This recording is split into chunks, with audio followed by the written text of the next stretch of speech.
Yeah, so we have a question from Adam Schmidt, and he asks, should you be very particular on who you connect with in a company that is in your industry, or can you invite everybody from that focus company? I look at it from this standpoint.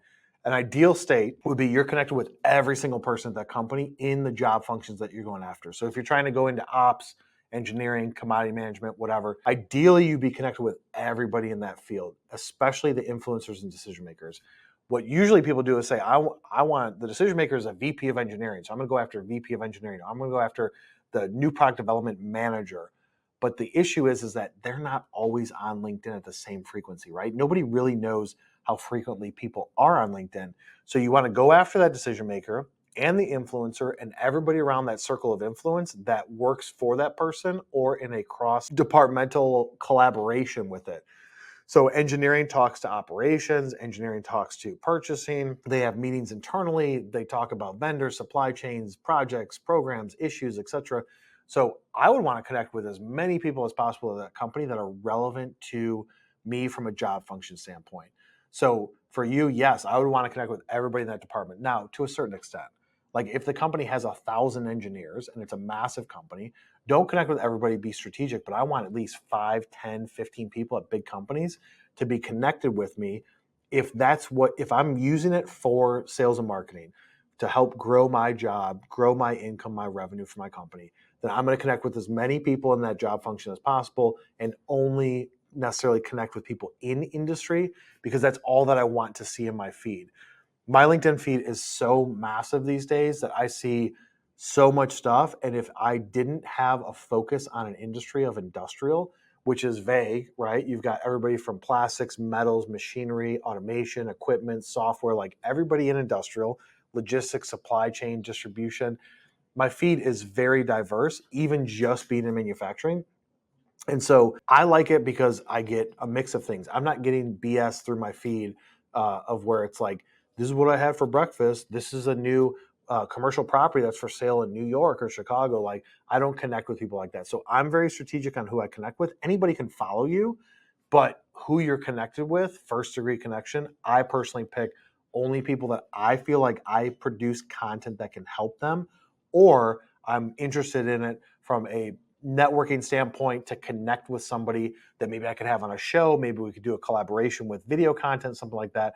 That's typically how I've done it. It's up to you, but I would say go at it and say, I want to connect with everybody in a job function department and then also other departments that are cross collaboration. Because what the ideal state is, you're like, because you don't know when they're on LinkedIn, you don't know when somebody's going to see your stuff, if they're going to see it, even if you connect with them.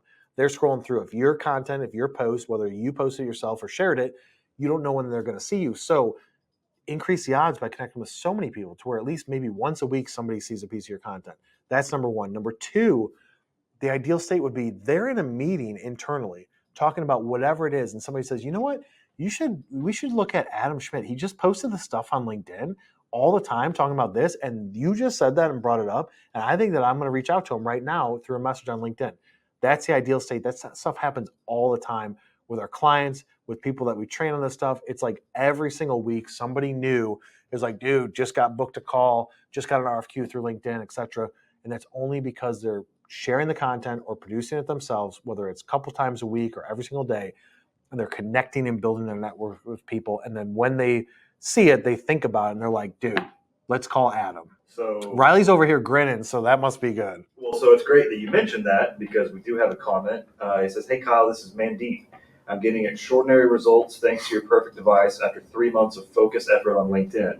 I'm about to close a nearly $1 million deal. Thanks." There you go. See, Mandeep just came. He just slid in the comments to prove that it works. And it's don't just take my word for it. Don't just take Mandeep's word for it. Just ask anybody that's using it on a daily basis. Your LinkedIn message box can turn into more important than your email because the people that you're going after are getting hundreds of emails a day.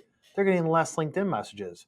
And because you don't know when they're going to be on, when they're going to see it, how often they're going to scroll, how far are they going to scroll, there's so many variables and unknown. It's like, let's just go after everybody. I want every new product development engineer in the United States that works in aerospace. I want to connect with them all. If that's the ideal state, reverse engineer it, start from the foundation, build your way up. And so then on the topic of LinkedIn messages, Tim Drinkwater asks, if you aren't using automation tools, What percentage of connection requests do you include a message with? So I mean, there's mixed data on it. Like if your profile is good, your headline's good. That's where the headline comes in. You don't have to. Like it depends on who you're going after. Like if you have the time to do it and you're doing it strategically, like you're going after like target accounts, right? Account-based marketing, or as I said in that one video, industry-based marketing. And you're like, here's 25 companies that I want to go after. Create a message, type it out, just put like, hey, first name, work a lot in the aerospace, would love to connect with you on LinkedIn. If you can take that and copy and paste it and send out, you get 100 connection requests a week to send out, and they don't roll over. So it's use it or lose it. And you want to send it to 50 people and you want to copy and paste, type in first name, copy and paste, type in first name. That's your best bet. Not saying that you have to do that. You might see a slight dip in your success rate of people connecting with you. But if your headline's good and your profile picture's good and you're saying something relevant, then just having that, like you could put in your headline. Let's say we did this with one company.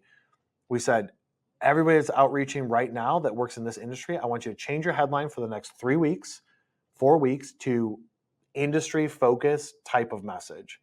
Leading machine shop for aerospace companies in the Midwest. Something like that. Do that for 4 weeks. Send out 400 connection requests. You're going to get probably about 20-30% of people will accept it within the first week, sometimes the first day. Put it specific to that and don't send a message with it. Don't send a custom message. Just say connect, connect, connect. So it partly depends on how much time you have. I wouldn't overthink it and say you have to be so drawn out and long-winded and be like, hey, I was looking at your profile and noticed this thing, and I work with this company and these competitors, and we've done all these things, and you put a lot into it. And then usually what happens is people send that to like 5 people, and because they're trying to be very specific. And then guess what? 4 of those 5 people never go on LinkedIn. So you just wasted time. And maybe that one person sees it and is like, meh, I don't want to connect with this person. So it's kind of like, is the juice worth the squeeze of putting all that effort in? I would say try it out without a note, change your headline and just send out connection requests without a note, and then do it for a couple of weeks with a note and look at the results from that. Because it's somewhat specific to what it is that you do. Like my results are going to be different than your results because you're in a different industry and going after a different target demographic and title. So it's going to be slightly different, but I don't think it matters that much to where it's like, don't ever send a connection request without a note. I would not say that. I would say it's a toss up, do some with, do some without, but change that headline. That's number one. That was a long answer to a short question. Earlier, you talked about companies poaching employees. Yep. So that Adam Schmidt has a question to that. It says, we have a great sales guy. Should we hide his profile so he doesn't get stolen? Asking for a friend. So the thing is that people's LinkedIn is their own personal stuff.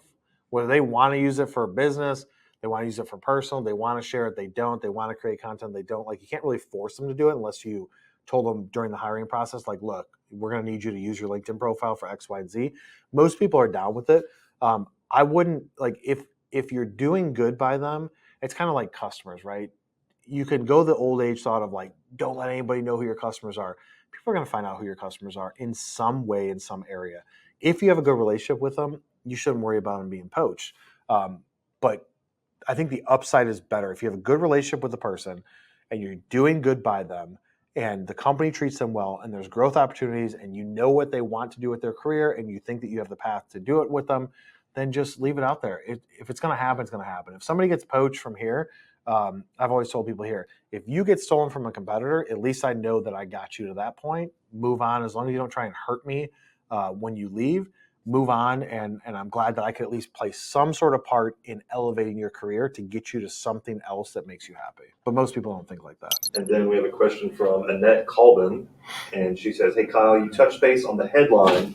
Could you expand a bit more on key details that should or shouldn't be there? I just removed sales from mine.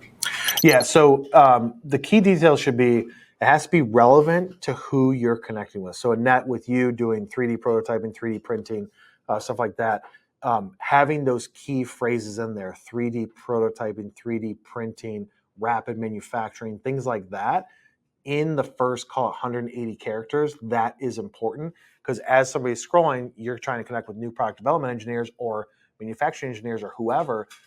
As they're going through their connection requests, if they see that, they're like, ooh, that's relevant. I want to look at that, right? Because they probably use a service. They use somebody that does that things, or maybe they do it in-house, but they want to connect with other people. And for you, it could be something like your connection request message could be like, we create really cool 3D prototype or printed parts that I post on LinkedIn every single week. People are going to get entertainment out of that. That's cool to look at. So if you did send a message that had that in there, hey, I post a lot of content every week about the cool parts that we make, just want to connect with you, you're going to have a higher likelihood than if you just send a blank note. But as long as you have what's relevant to it, or like it could be like helping engineers with their 3D printed parts since 1996, 2004, doing this service or listing out that in the beginning, and then maybe vertical bar, SLS, SLA, like listing out FDM, different types of 3D printed, or different key functions or different accolades that you have in your profile headline.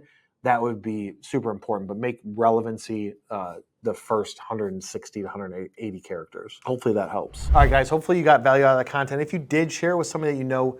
Right down below, hit that subscribe button, turn on notifications. Follow me on LinkedIn. If you want to listen to all this in podcast format, go to every major podcast platform, type in Industrial Sales and Marketing with me, and I'll see you on the next one.